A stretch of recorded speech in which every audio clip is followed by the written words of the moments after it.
$18 billion.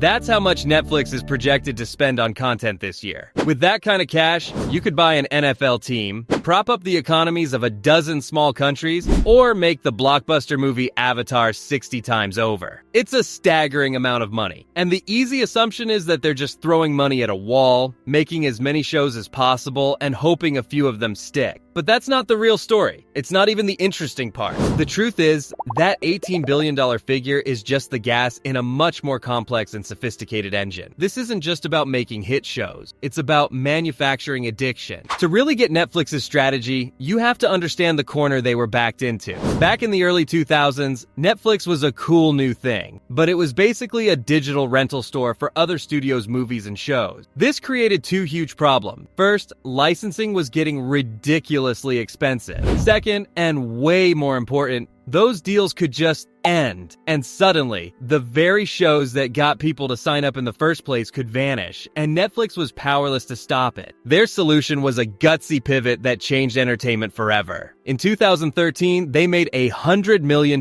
bet on 2 seasons of a show called House of Cards without ever seeing a single pilot episode. Now, this wasn't just a wild gamble. The move was backed by data showing their subscribers loved political dramas, and that movies starring Kevin Spacey or directed by David Fincher were big hits on the platform. But it was also a massive creative leap, mixing that data with old-school Hollywood intuition. And it worked. The show was a cultural phenomenon, won a ton of awards, and proved Netflix could go toe-to-toe with the biggest names in Hollywood. This kicked off a content arms race. Netflix started pouring billions into originals, giving us massive hits like Stranger Things, The Crown, and The Witcher. By 2025, that spending has swelled to a projected $18 billion. But here's the catch. Just making more stuff isn't a business model. The streaming world is now a battlefield, with giants like Disney+, Max, and Amazon Prime all fighting for your subscription. So how is Netflix not just surviving, but crushing it now with well over 300 million subscribers worldwide? The answer isn't just in what they make, but in the science of why they make it. Here's the fundamental truth you have to understand about Netflix. It's a data company that just happens to be in the entertainment business. Its real superpower isn't the budget. It's the ability to combine the art of storytelling with the science of data. For years, Netflix has said that around 80% of all shows watched on the platform are discovered through its recommendation system. Think about that. 4 out of 5 things you watch probably weren't things you went looking for, but things the algorithm served up on a silver platter. This is no accident. Netflix tracks an incredible amount of user data. What you watch, when you stop watching, what you search for, what you click on but decide not to watch. They analyze billions of hours of viewing patterns to understand not just what you like, but how you like to watch it. This data-first approach takes a lot of the risk out of making new shows. When they decided to reboot Queer Eye, it wasn't a random nostalgic whim. They had seen a measurable spike in people watching the original series, years after it ended, signaling a built-in audience was just waiting for its return. The data basically told them the show would be a hit before a single frame was shot. This science of viewing habits powers the whole platform. It informs which shows to license, which to renew, and which to cancel, often to the fury of passionate fans online. If a show has a low completion rate, meaning too many people start it but don't bother to finish, its chances of survival are slim, no matter how loud its fans are. It's a ruthless, data-driven world, but tracking what you do is only the first layer. The next layer is where things get truly wild. Netflix's goal isn't to own every show in the world. Its goal is to have the perfect show for you, right at the moment you're looking for something to watch.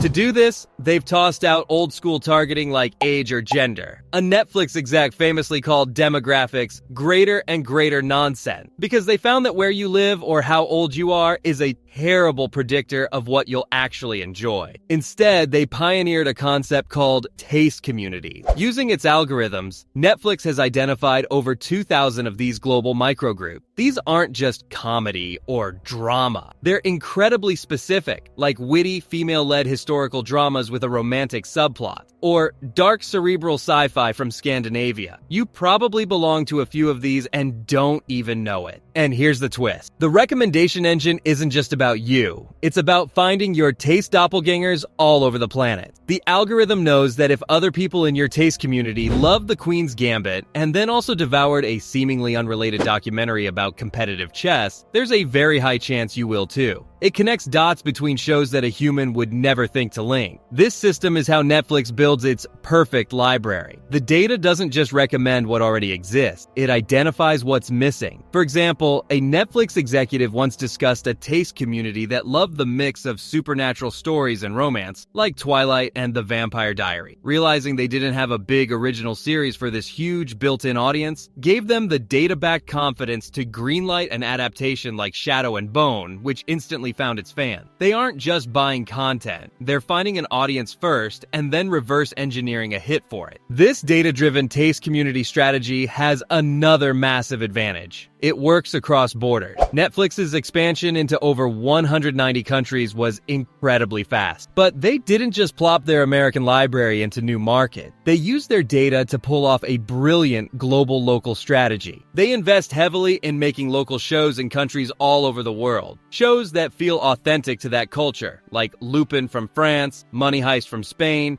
or Sacred Games from India. These shows are designed to be huge hits locally, but because the algorithm operates on taste, not geography, it can spot when one of these local hits has the DNA to become a global obsession. The ultimate example, of course, is Squid Game. A South Korean dystopian thriller, it became Netflix's biggest series launch ever, watched by millions all over the world. But it wasn't a fluke. It was the masterstroke of a long-term plan. Netflix had been investing in Korean content for years, watching its global appeal grow through their data. Today, a huge portion of what people watch on Netflix isn't in English. This strategy is pure genius. It lets them create culturally specific content that wins in local markets, while also finding and elevating the next worldwide blockbuster. That global subscriber base, which has now swelled to over 300 million people, is what allows them to spread out that massive $18 billion budget and make the whole model work. In fact, more than 60% of their subscribers are now outside the US, proving just how powerful this strategy is. So that $18 billion price tag isn't just a budget, it's an investment in a finely tuned, data-powered addiction machine. It's the cost of running a global operation that knows what you want to watch before you do. From the moment they greenlit House of Cards based on user data, Netflix stopped being just a streaming service and became a data science company that happens to sell entertainment. Their entire business model is one giant feedback loop. They spend billions on a diverse global library. They analyze every little detail of how you interact with it. They use those insights to sharpen their recommendations and guide their next billion-dollar investment. All to keep you watching and, most importantly, keep you subscribed. New strategies like their cheaper ad-supported plans and big moves into live sports entertainment with the WWE's Monday Night Raw are just the latest evolutions of this core idea. Use data to keep you glued to the screen. The next time you find yourself 4 hours deep into a show Netflix suggested, just remember it wasn't an accident. It's not magic. It's the result of a calculated multi-billion-dollar strategy designed to keep you exactly where they want you. What do you think? Is this a brilliant business model? Or is it a little scary? Let me know your thoughts in the comments below. And if you want more deep dives into the strategies behind the companies shaping our world, make sure to subscribe.